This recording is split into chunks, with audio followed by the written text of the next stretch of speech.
Mutual fund investments are subject to market risks. Read all scheme-related documents carefully before investing. आज मैं mutual fund investments को लेके एक बहुत बड़ा मिथ बस्ट करने वाला हूँ। हम सबको म्यूचुअल फंड स्कीम्स में इन्वेस्ट करना रहता है। हम गूगल ओपन करते हैं, 2-4 आर्टिकल्स पढ़ते हैं एंड उसमें 1 ईयर, 3 ईयर, 5 ईयर्स के रिटर्न्स देख के जो हाईएस्ट परफॉर्मिंग स्कीम्स होती है उसमें आंख बंद करके इन्वेस्ट कर देते हैं और यही सबसे बड़ी गलती आप करते हो। ऐसा मैं नहीं, ये डेटा ऐसा बता रहा है। तो फिर आप बोलोगे कि अच्छी म्यूचुअल फंड स्कीम क्या है, तो इसलिए हमने एक स्कैनर बनाया है जिसके थ्रू आप अच्छी क्वालिटी के mutual fund schemes filter out कर सकते हो। उसके ऊपर हम बाद में बात करेंगे। पहले देखते हैं कि पिछले 15 साल का डेटा क्या क्या रहा है। तो जैसे अभी आपको ये स्क्रीन पे दिख रहा होगा, फर्स्ट कॉलम इज आपका परफॉर्मेंस वाइज रैंकिंग दिया है म्यूचुअल फंड स्कीम्स का एंड उसके बाजू में जो सेकंड कॉलम है वो है the rank of the same schemes in the subsequent 3 years. मतलब कि 2017 में जो टॉप परफॉर्मिंग स्कीम्स थी वो 2020 में कौन से रैंक पे पहुंच गई है, ये टेबल वो बता रहा है। तो जैसे कि आप देख सकते हो 2017 में जो फर्स्ट रैंक पे जो स्कीम थी वो 2020 में 165th रैंक पे पहुंच गई थी। तो उसका मतलब ये स्कीम ने 164 दूसरी स्कीम्स को अंडर परफॉर्म किया था, 164 दूसरी स्कीम से कम रिटर्न दिया। तो आप सोचो अगर आपने ये स्कीम में इन्वेस्ट किया रहता तो आपने 164 स्कीम से कम रिटर्न कमाया है। और अब ऐसा ये कोई भी कॉलम देख लो, ज्यादातर हिस्ट्री में यही होते आ रहा है कि अगर जो हम पास का विनर चेस करते हैं वो आगे जाके इतना अच्छा रिटर्न नहीं देता इन दी सब्सिक्वेंट 3 इयर्स।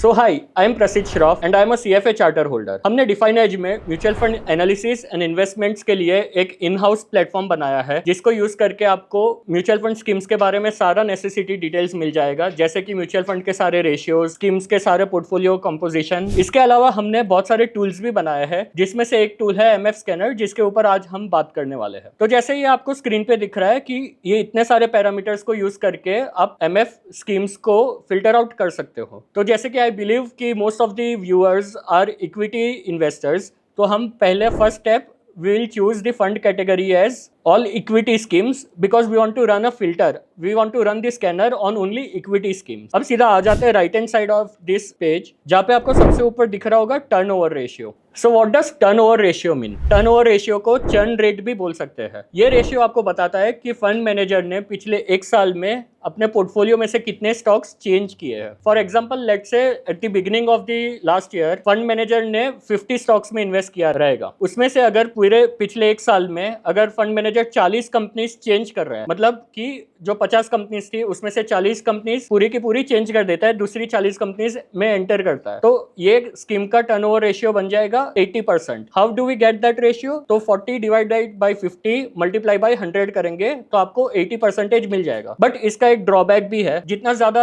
आपका फंड मैनेजर चर्न करेगा उतना ज्यादा उसको खर्चा भी उठाना पड़ेगा क्योंकि चर्निंग रिक्वायर्स कॉस्ट। तो हमको ऐसी स्कीम्स चाहिए जिसका turnover ratio is less than 70%, कि म्यूचुअल फंड मैनेजर थोड़ा स्टेबल है, बहुत सारी कंपनीज रोटेट नहीं कर रहा, तो हम यहाँ पे सिलेक्ट कर लेंगे लेस देन 70 एंड अभी हम रन करते हैं ये स्कैनर को तो हमको पता चलेगा कि टोटल 344 स्कीम्स निकल के आ रही है just on the basis of fund category is equity and turnover ratio less than 70। अभी भी 344 स्कीम्स तो बहुत ज्यादा है, तो हम उसको और फिल्टर आउट करते हैं। तो let's go to the next ratio, that is alpha. What does alpha mean? Alpha is कि आपका पोर्टफोलियो ने कितना एक्सेस रिटर्न, कितना ज्यादा रिटर्न कमाया as compare to the scheme का benchmark. For example let's say कोई लार्ज कैप स्कीम में इन्वेस्ट किया रहेगा, लार्ज कैप स्कीम का ज्यादातर बेंचमार्क रहता है निफ्टी 50। तो लेट्स अज्यूम कि अगर फंड ने रिटर्न जनरेट करके दिया 20% और निफ्टी 50 ने फॉर एग्जांपल लेट्स से रिटर्न दिया 18%, तो आपका जो लार्ज कैप स्कीम का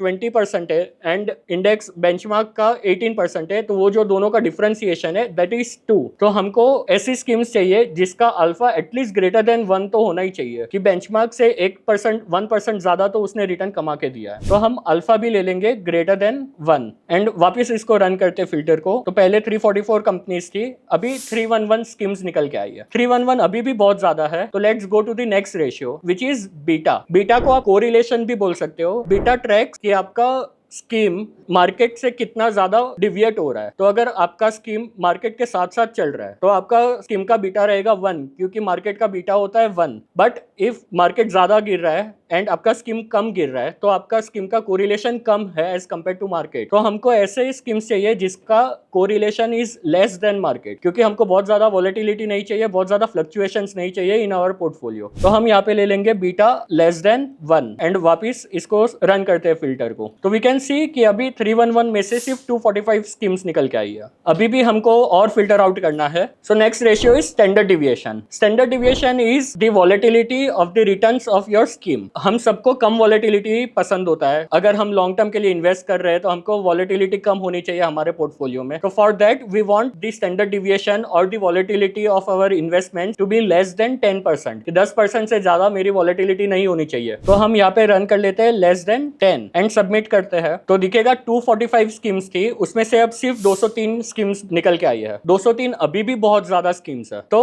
let's go to the next ratios. ये जो अब 3 रेशियो है, Sharpe ratio, Sortino ratio and Treynor ratio, ये बहुत इंटरेस्टिंग रेशियोज है। इसको मैं आपको बोर्ड पे एक्सप्लेन करता हूँ। तो जैसे हम कंपनी एनालिसिस के लिए price to earnings ratio, price to book value ratio, price to sales ratio use करते हैं, in the same way mutual fund analysis के लिए मेजरली ये 3 रेशियोज यूज होते हैं। वो है शार्पे रेशियो, सॉर्टिनो रेशियो और ट्रेनर रेशियो। ये तीनों रेशियो को रिस्क एडजस्टेड रिटर्न रेशियोज भी बोला जाता है। तो what does risk adjusted return ratio mean? तो जैसे कि अल्फा हमने थोड़ी देर पहले समझा कि alpha is the excess return, जो आपके बेंचमार्क के रिटर्न से कितना रिटर्न मिल रहा है वो। ये जो शार्पे रेशियो, सॉर्टिनो रेशियो और ट्रेनर रेशियो है, उसका न्यूमरेटर थोड़ा सा अलग है। वो कंपेयर करता है आपका पोर्टफोलियो का return compared with the risk free rate. Risk free rate is the interest rate that you get by investing in FD. तो ये जो जैसे कि शार्पे रेशियो से स्टार्ट करते हैं, शार्पे रेशियो का फॉर्मूला है return on portfolio minus risk free rate divided by standard deviation. Standard deviation जैसे कि डिनोमिनेटर में है, उसका मतलब क्या कि आपने जो ये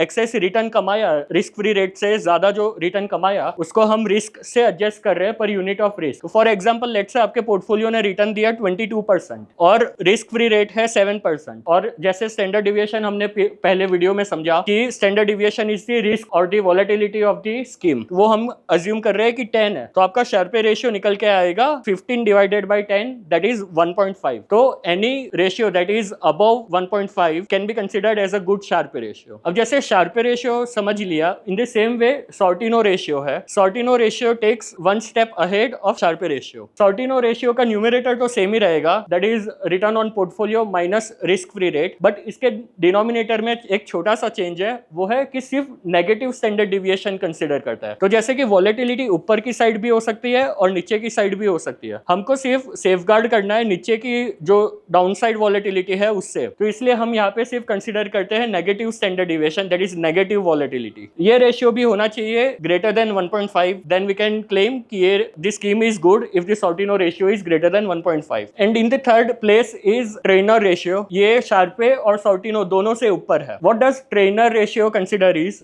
उसका भी न्यूमरेटर तो सेम ही रहेगा कि return on portfolio minus risk free rate divided by beta. Beta is, जैसे हमने वीडियो में समझा पहले के पार्ट में, कि beta is the correlation with the market. तो ये मार्केट रिस्क कंसीडर करता है। स्टैंडर्ड डिविएशन जो है वो टोटल रिस्क, मार्केट के रिलेटेड हो, मार्केट से रिलेटेड नहीं हो, सारा वॉलेटिलिटी, सारा रिस्क कंसीडर करता है। Beta considers only the market risk. तो ट्रेनर रेशियो जो निकल के आएगा that is excess return on risk free rate on the basis of per unit of market risk. ये रेशियो भी होना चाहिए ग्रेटर देन 1.5। तो चलो अभी ये हम तीनों रेशियोज को ग्रेटर देन 1.5 डालते हैं स्कैनर के अंदर एंड देन देखते हैं कि कितनी स्कीम्स निकल के आ रही है। तो जैसे कि हमने अभी बोर्ड पे समझा कि शार्पे रेशियो, सॉर्टिनो रेशियो और ट्रेनर, तीनों का ratios should be greater than 1.5। तो वो भी अभी हम यहाँ पे डाल देते हैं। Sharpe greater than 1.5, Sortino ratio greater than 1.5 and Treynor ratio should also be greater than 1.5। And अभी हम इसको सबमिट करते हैं तो वी कैन सी अब सिर्फ 94 स्कीम्स निकल के आई है। हमने स्टार्ट किया था मोर देन 350 स्कीम्स से, अब it is now down to only 94 schemes. तो अभी आपका फिल्ट्रेशन कितना अच्छा हो गया, कितना छोटा आपका यूनिवर्स हो गया जिसके अंदर से आपको स्कीम्स चूज करनी है। अभी इसको और थोड़ा नेक्स्ट लेवल पे लेके जाते हैं। जैसे जो बहुत रिस्क टेकिंग कैपेबिलिटीज जिसकी ज्यादा होती है, जिसको स्मॉल कैप या मिड कैप्स में ज्यादा इन्वेस्ट करना रहता है, तो वो यहाँ पे अपना फिल्टर डाल सकता है कि स्मॉल कैप का मुझे एलोकेशन चाहिए मेरी स्कीम के अंदर, ऐसी स्कीम्स मुझे दिखाओ जी स्कीम्स ने 15% से ज्यादा स्मॉल कैप में इन्वेस्ट किया है। तो ऐसे हम यहाँ पे फिल्टर करेंगे तो और कम हो जाएगी, सिर्फ 53 स्कीम्स बचेगी। मुझे इसके साथ साथ ऐसा भी चाहिए कि स्मॉल कैप में तो 15 से ज्यादा हो ही हो, मिड कैप में भी ग्रेटर देन 10% होना चाहिए। तो आप जैसे ही ये रन करोगे तो आपको निकल के आएगा कि 49 स्कीम्स ऐसी है जो ये सारे रेशियोज तो फुलफिल कर ही रही है, उसके अलावा स्मॉल कैप एलोकेशन में भी greater than 15% of the AUM उसने इन्वेस्ट किया है, एंड मिड कैप में ग्रेटर देन 10% है। तो ये आपके अकॉर्डिंगली, जिसको अगर ज्यादा रिस्क नहीं पसंद तो वो आप लार्ज कैप सिलेक्ट कर सकते हो कि लार्ज कैप में ग्रेटर देन 50% मुझे चाहिए, इन्वेस्टेड होना चाहिए। तो आप रन करोगे तो निकल के आएगा सिर्फ 18 स्कीम्स। तो ये सारी जो आपको रिजल्ट निकल के आ रहा है उसको आप और भी सॉर्टिंग फिल्टरिंग आपके हिसाब से कर सकते हो। जैसे कि मुझे चाहिए कि ये सारी स्कीम्स निकली है, उसको मुझे और सॉर्ट करना है on the basis of expense ratio, कि जो सबसे कम एक्सपेंस रेशियो वाली स्कीम है वो सबसे ऊपर आ जाएगी। तो मैं यहाँ से सीधा सॉर्ट करूंगा तो I will get the list of schemes जिसका एक्सपेंस रेशियो सबसे कम है। So this is how you can filter out schemes, this is how you can run your parameters. आप इसमें आप खुद के रेशियोज भी डाल सकते हो, this is only for educational purpose. आप इसमें भी खुद कर सकते हो कि शार्पे चाहिए ग्रेटर देन 2 या ट्रेनर चाहिए ग्रेटर देन 2। तो you can play around with this scanner and you can use this scanner once in 6 months to choose your mutual fund scheme. बहुत ज्यादा फ्रिक्वेंटली आप ये स्कैनर रन करोगे तो भी उसका कुछ हेल्प नहीं है, because our intention is to invest for long term in mutual fund schemes. तो आई वुड रिकमेंड कि आप हर 6 महीने एक बार ये स्कैनर रन करोगे तो you will get good bunch of schemes जिसके अंदर you can start investing lump sum or SIP as per your convenience. Thank you.